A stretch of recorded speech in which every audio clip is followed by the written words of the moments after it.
channel, sports fans. Okay, let's get into this right here. The NBA is horrible.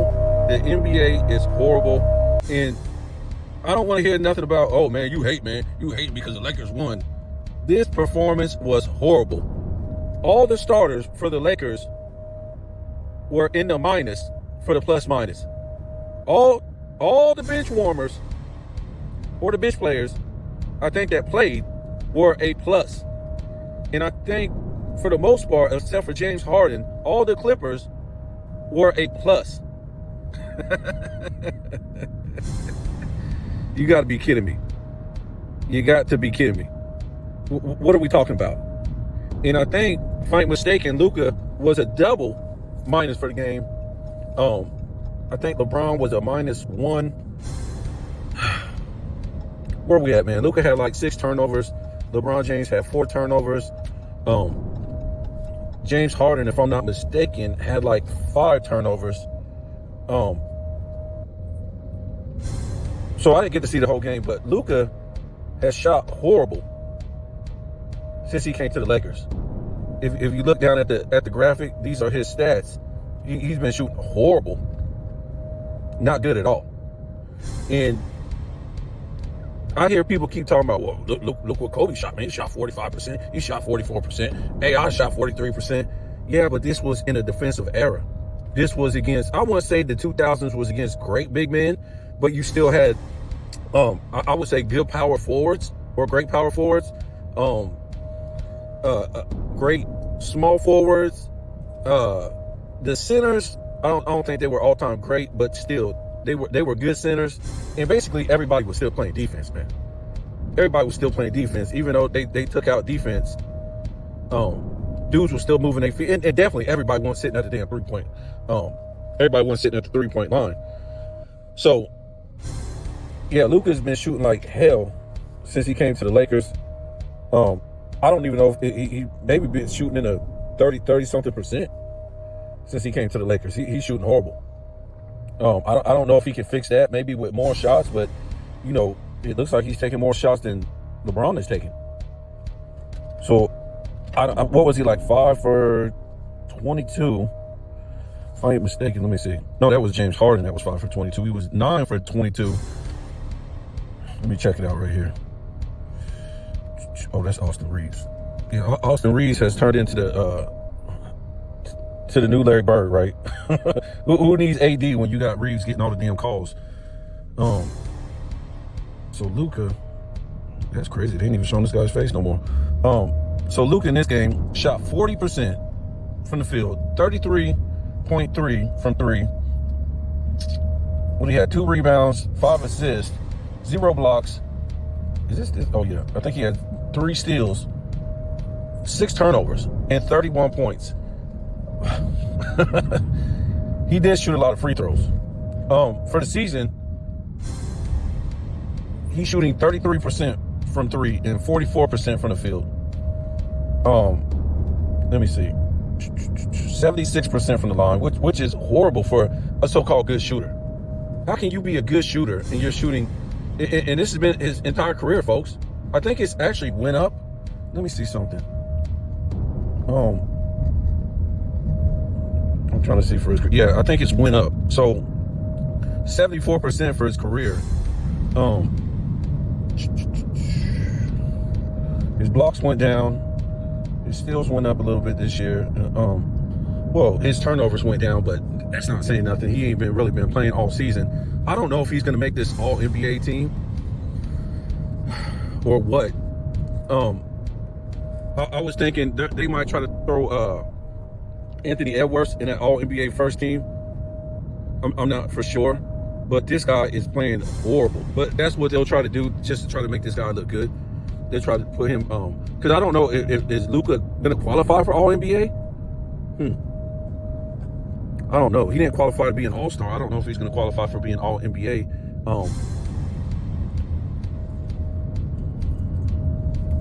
So we'll see what happens. But yeah, he's shooting horrible from the field. Luka is, and if you're taking less shots, then guess what? You should be shooting a better field goal percentage because you're taking less shots. I mean, LeBron found that out once he went to Miami. Now he could shoot less, which is crazy because he still shot the most shots on the team, but he was actually shooting less, and his field goal percentage just like skyrocketed. Because if he, let's say, if he didn't never go to Miami and build these super teams,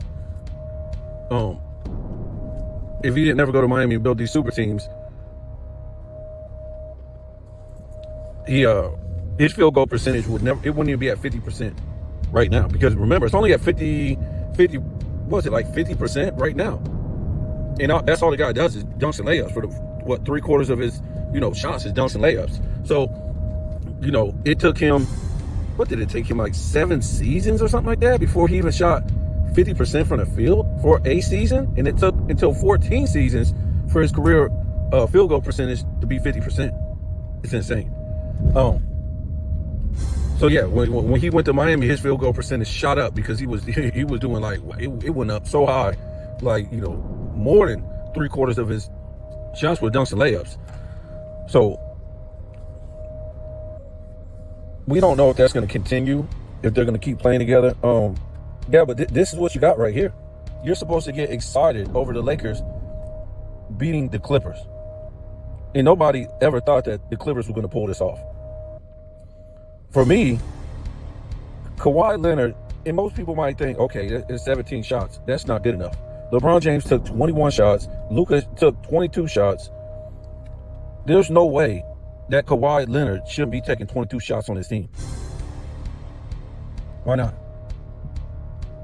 Yes, he took the second most, but James Harden is a brickfest. There's no way he should be taking more shots than Kawhi Leonard. 5 for 22, and for James Harden from the field, and 1 for 10 from the 3. Like, what? And Zubac, your center only has 1 block for the game? Oh boy, I'm trying to figure out how a lot of this stuff even works. So Leonard was a +7. Jones Jr. was a +19. And who was it? Zubac was a +9. James Harden was a -1. And who is this? I think, is this Kendrick Dunn? Was a +12. So I want to look at this. And the rest of their team, the bench players were basically on the Clippers, were all -13, -19, -20, -14. We don't need to call their names. But for the Lakers, let's check this out. Finney Smith was a -7. Or what, was this a -7? Hold on. I'm looking this up. He was a -9. LeBron was a -1. Hayes was -15. Luka was -13. Incredible. Reeves was a -8. And when we go to the bench players, Vanderbilt +20. And most of these guys scored. Vincent was a +11. Goodwin +14. Connect +2. Reddish, he ain't even playing no more. They just put this dude on the bench. So I don't think I ever seen nothing like this. All the Clippers players, basically, except for James Harden, the starters, were in the plus. And all their bench players were in the minus. But it's basically the opposite with the Lakers. All the Lakers starters are in the minus. And all their bench players are in the plus. I don't even know how that works. I don't even know how that works, folks. Somebody's got to tell me how that really works. Yeah, so it's just amazing to me how they was able to win that game.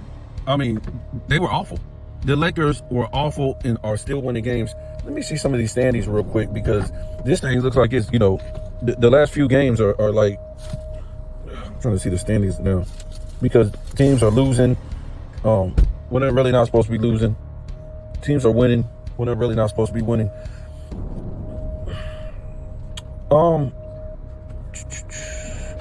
Like I said, the West is whack to me, but let's look at the West. So OKC is still number 1, 48-11, and there's Denver in the 2 spot at 39-21, just above Memphis at 38-21. Are we serious, folks? Memphis? Who the hell does Memphis have on their team? Why is Memphis in the 3 spot? Because the NBA has been horrible in the first half. Let's look at this real quick.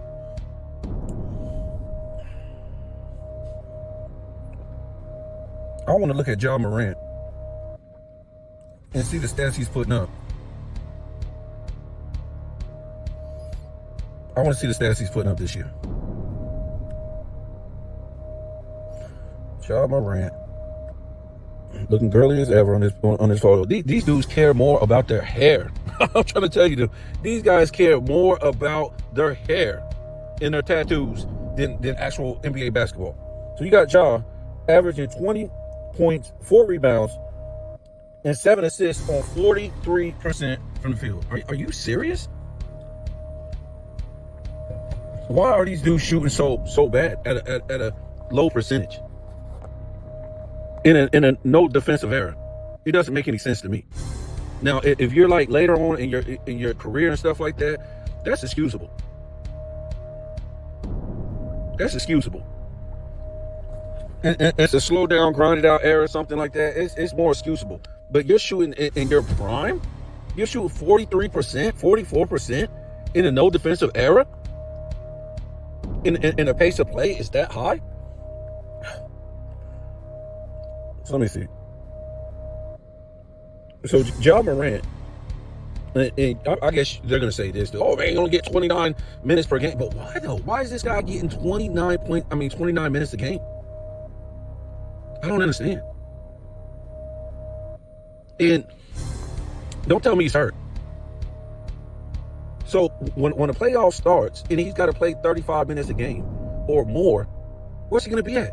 Everybody's going to be, oh man, well, he was still nursing that injury. Why are these guys getting paid this much? Bro, Michael Jordan came back from a damn broke foot. And then they nursed him his first few games back. And then they let him go. What was that, in 86? Into the playoffs. And you know what he did against the Celtics. And he put up their stats. Now, 43% from the field this season. 28% from 3. This is no excuse, folks.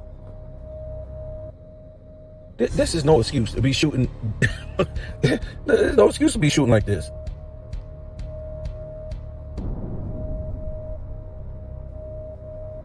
No excuse. And this thing be acting stupid. We'll see what happens. He's shooting 46% for the year. But let's look at this though. His career minutes per game is at 31. What? And I know he done missed some games, but still, 31 minutes per game? So I'm just talking about when you do play. We can't even get up to 34 minutes per game? Oh, God. He's shooting 31% from 3 for his career. 76% from the line for his career. I mean, what is it with this guy? They was talking about, oh, man, well, this guy, he get his stuff together. He could be the new face of the league. How? For his career, 22 points per game. See, I'm going to tell you what. For the, how long this guy been playing? I'm not for sure.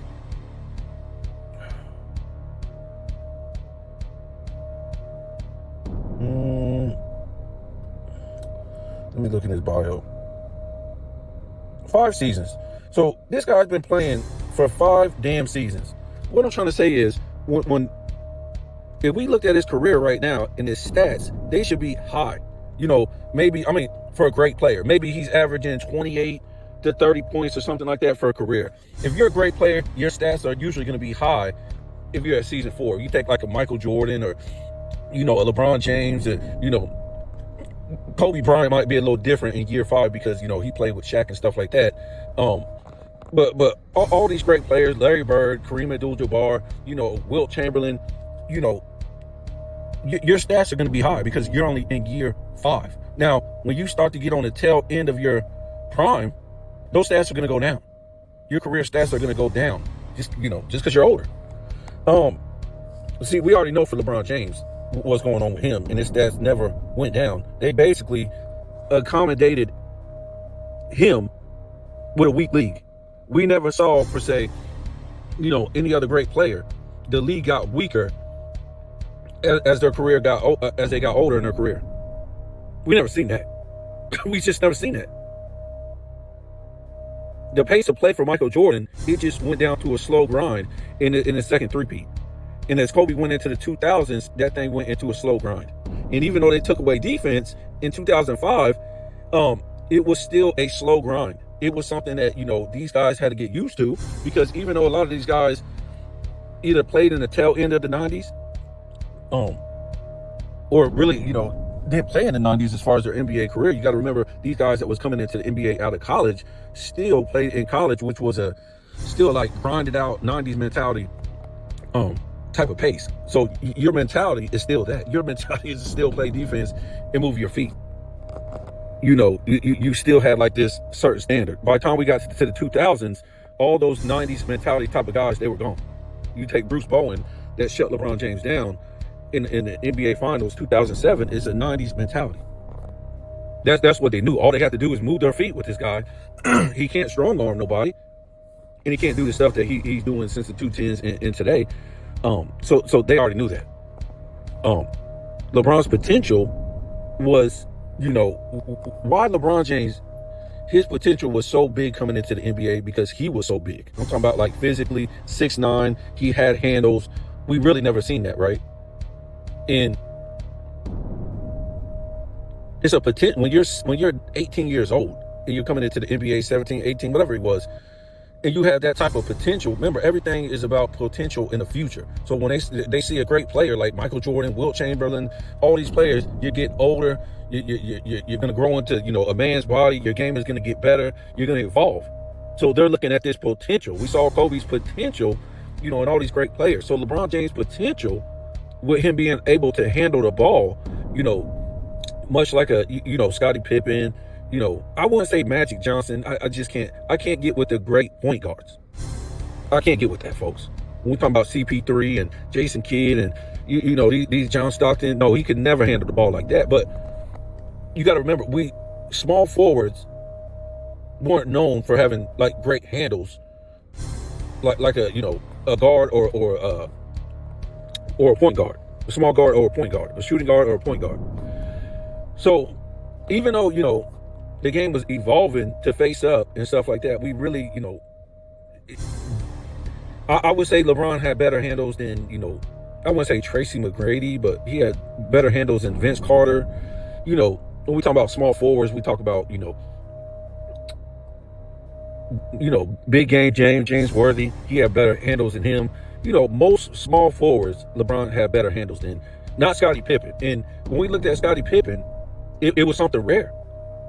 It was something rare. You take like, I don't know, what would Larry Johnson, was Larry Johnson a power forward? I thought he was more of a small forward in his career, but you guys get what I'm saying. So LeBron James, his potential with him being able to handle the ball and him being that size was going to be off the chain if he could learn how to shoot. If he could learn how to shoot, because he was getting bigger, he was getting stronger, and he could pass the ball. Not on a Magic Johnson, none of those guys level that I think, especially when they cut out defense. So if he could have evolved toward that, it would have been crazy. It would have been something that we're talking about, a game that should have evolved. When we're talking about him coming into the NBA and by his second season, he's scoring 27 points per game, right? He's giving you 7 rebounds and 7 assists. So we think by the time year 5, something's got to give now. He's evolved. Now, you got to pick your poison. You want to go up more on points, or you want to go up more on rebounds and assists. So people saw him, maybe giving you 27 points, 10 rebounds, and 10 assists.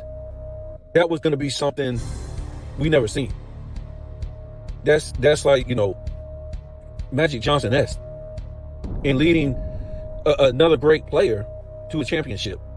Now building a super team, getting another great player, and being able to lead that great player to a championship because you're a great player. If you can put up those type of stats, 27, 10, and 10, especially as the league start getting, weaker defensively, that should be easy to put up. 27, 10, and 10. 10 rebounds is nothing, especially if you're able to grab 2 or 3 offensive rebounds just for you, because you're huge now. You're like the size of a power forward. So this should be easy. He was never able to do that, but he had that type of potential, and it never came to fruition, man. He was just lazy. This guy was just lazy. He just crowned himself the king and said, I'm gonna just put up these 27, 7, and 7 stats. That's it, folks. And most of these stats were meaningless, because it wasn't coming in the flow of the game. It was coming because that's what he wanted to do. So his big time rebounds wasn't a game changer. His big time assists didn't change the game. His big time points weren't in the clutch. All these stats became meaningless because he was doing them because that's what he wanted to do. When the game wasn't on the line, when it wasn't clutch time. So yeah, as far as the Ja Morant, these guys are a bunch of headaches, dude. Either you're a great player, you're gonna be an all-time great, or you're not. These guys, I'm trying to tell you, man, I can't stress this enough. These guys aren't here. The Zion Williams, the Anthony Edwards, the Devin Bookers, the majority, even the SGAs, the majority of these guys aren't in the damn league to be better than the greats that came before them. And what I mean by it was like a standard. All these guys in the past wanted to be better than Dr. J. They want to be better than Magic Johnson. They want to be better than Bird. They want to be better than Kareem. They want to be better than Wilt. They want to be better than Russell. These guys coming into the 60s want to be better than guys, and I'm talking about your all-time great players, right? Your players came into the 70s. Some of them want to be better than those guys in the 60s. Those guys coming into the 80s want to be better than guys in the 70s and 60s. Those guys in the 90s wanted to be better than them guys in the 70s, 60s, 80s, and so on. And it wasn't about some dudes on the damn TV saying, "Oh, they're more skilled than these players today. They can do more moves. They can shoot more threes. They can blah blah blah. They can dribble the ball better." No, it was seen with your own eyes, and it was done through winning, not degrading all-time great players of the past. Oh, look at the shoes they was wearing, man. Look at the way they moved. Look at this. Look at that. A whole bunch of nonsense. A whole bunch of damn nonsense. See, and I'm trying to tell you, when these dudes that came out of 210s couldn't achieve that, your James Harden, your Kawhis, your LeBron James, your Kevin Durant's, even your Curry's, no knock at him. When they knew they couldn't get in that top 10, the NBA was finished. I don't think none of those guys ever got in the top 10, guys. None of those guys ever got into. We can't say that about these guys that came out of the 90s or the 80s or the 70s or the 60s. None of these guys that came out of the damn 210s never got in the top 10. I'm sorry. They just didn't. It was one thing or another, load management, not wanting to come to work, not wanting to be competitive, building super teams, all this nonsense. And I'm not, you guys know who the 210 guys are. The prime 210 guys. We ain't talking about Tim Duncan. Nobody like that. Tim Duncan came out the late 90s, and even you can say he's 2000s. I said the 210s until now. None of these guys will ever be in the top 10. So you can see what the attitude is with the guys in the 2020s. They don't have any hope. They don't have any hope in getting in that damn top 10.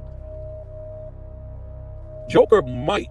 It's going to take a miracle, folks, for Joker to get in that top 10. For me, it's going to take a miracle. I mean, it's going to take a real miracle. I mean, this guy wouldn't even have one damn defensive team for his position as a center, to have no damn defensive teams. I mean, that's embarrassing, folks.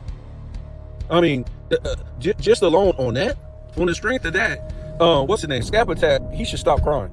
He needs to stop crying about Joker. You're trying to say this guy is an all-time great? An all-time great with no defensive teams. Explain that. Not even one.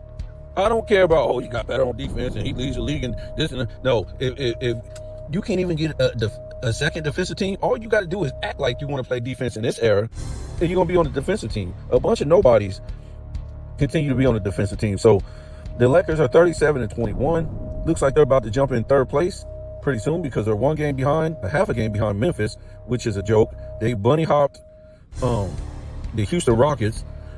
They're a joke. Their best players shooting like 42% or something like that. That's a joke. And the Clippers are now at number 6. Golden State is all the way up at number 7 now.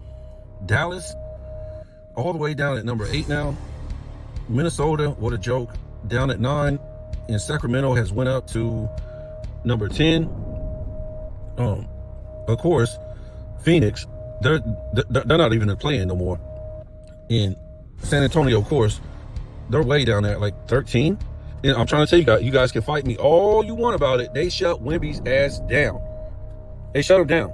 They ain't crazy. They already know the big excuse, the big crutch, all this stuff they're going to have for his future. He got hurt in his second season. That's why he didn't make the play-in. That's why he didn't make the playoff.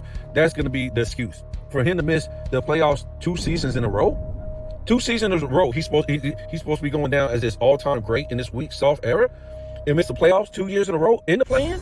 Remember, LeBron James didn't have a play-in in his second season, even though he missed the playoffs with an all-star teammate. Let's don't even talk about that. But there was no play-in. Now, Victor Wembanyama, he was in trouble. He might have even missed the play-in in his second season. And trust me, folks, they had no excuse for that in the future to try to put him as this all-time great, because that's what they're going to try to do. But that crutch right there, him missing the playoffs, that would have disqualified him. But no, they'll have that excuse. And they'll be like, oh, man, you see, man, he got hurt, man. That's why. Come on, man. Like I said, this guy will be walking around like ain't nothing wrong with him. All these dudes is, when I try to tell you something, the NBA has no credibility. That has to do with the doctors, the players, everybody in the league has no credibility. They throw games, they lie, they load manage, all this stuff. So everybody can sit here and send this dude teddy bears and flowers and hugs and all this stuff, well wishes to get better, all this nonsense, because that's all it is. All it is a script to help this guy out, just like they help a lot of these guys out with lies and, all this nonsense to sell this league. That's all they can do is sell you a whole bunch of lies. So they're talking about trading Kevin Durant. Where's he going to go? Where's he going to steal money at now? This is the only league where you can make all this money and don't show up to work. And I look at these dumb-looking fans out in the audience. These aren't fans, folks. I done told you, they look weird. These are not fans. Real fans will be taunting these guys until they cry. Until, they have to get their diaper changed at halftime. This will not happen. And I saw Jason Tatum. This dude is a clown. This dude is a big clown. All he does is push people like LeBron James as he's going up for shots. This is the same clown stuff that LeBron James does, and he gets away with it.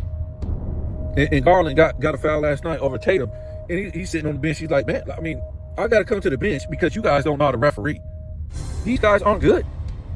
These guys are horrible. These guys can't even get a shot up off of basically no defense. You can't even hand check a dude, armbar guy, and they still have to shove a dude before they go up for a shot.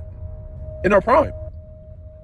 This ain't no Michael Jordan last second shot in the finals where he pushed Russell off with the hip.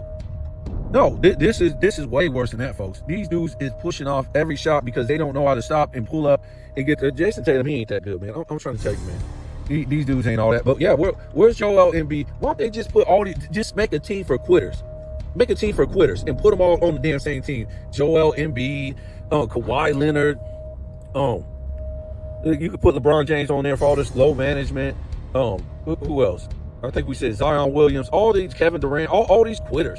That's all they are. Is a bunch of quitters that don't want to play the game and sit around. Bradley Beal. Like, these dudes should be getting dragged. They should be getting dragged off the court. You should see them limping around on the court saying, man, this guy's worth 40 million, 30 million, 20 million, 50 million a year. Look at him. He's out there pulling his leg around. Because don't tell me, oh, man, they ain't playing, man, because it's an investment. What investment? They're never playing. They're never playing. What are you investing in? Some dudes who ain't playing? You'd rather have them out on the court. And at least you could be like, yeah, okay, they're worth it. I'm not trying to say every damn game, but I'm just saying they should be out there playing hurt. We done seen this with past players. I mean, Larry Bird played a whole damn season and a half hurt. He went to the Olympics hurt. I mean, What are you investing in? If you're sitting on a bench making 20, 30, 40, 50 million a year and not playing, what? That's literally stealing from the fans. That's what I said. When I look at these fans in the stands, they're a bunch of idiots. Not because they're playing, not just because they're paying money for these guys not to be there, because you're sitting up there watching a game. And I don't need the refs not to be refs, because that's what they're going to do, not be refs. I'm going to be sitting there screaming at the ref and saying, you're not making a call. I'm gonna sit there and say, you know, this dude's traveling carrying all game. This dude's pushing off. This, that. These fans just sit there, man. They just look like idiots. There's really no, I don't know, man. The crowds really ain't loud, man. Like, when you go watch old school basketball, man, once the team got going, man, that crowd was going crazy. Like, you couldn't even be in some of them arenas. You better bring earbuds. Like, if the crowds were loud like this today, I mean, like they were in the past, today, man, I think some of these soft people in the crowd, they would be like, oh man, it's too loud in here, man. I can't be coming to these games, man. These people are too loud. I mean, like I said, man, somebody did a piece on this. They said the average NBA fans today, they're not even blue collar workers. We don't even have American blue collar workers no more. So go figure. But they were like, most of these people who go to the game, the majority of them are white collar suit and tie, which ain't nothing wrong with that, because he was showing, who was this? I think it was Uncut. He was showing the majority of the crowd back in the day, you know, in the 2000s, especially in the 90s, the 80s, whatever like that, were your blue collar workers. You could tell by the way they dressed. But the ones who were the white collar workers were the majority, like, you know, in the box seats and stuff like that. So I'm not trying to say all of them that wasn't out the box seat, but the majority of the people that come watch the game, they were blue collar people. So they were, you know, they had a gritty type of mind and way of life and stuff like that. They just, you know, you just don't have those type of fans no more. It ain't even got nothing to do with that. You just don't have fans that know the game of basketball, because like I said, they won't even show up to these games. The fans in the 80s and 90s ain't no damn way they gonna watch this stuff. And the viewership done spoke. I mean, they're always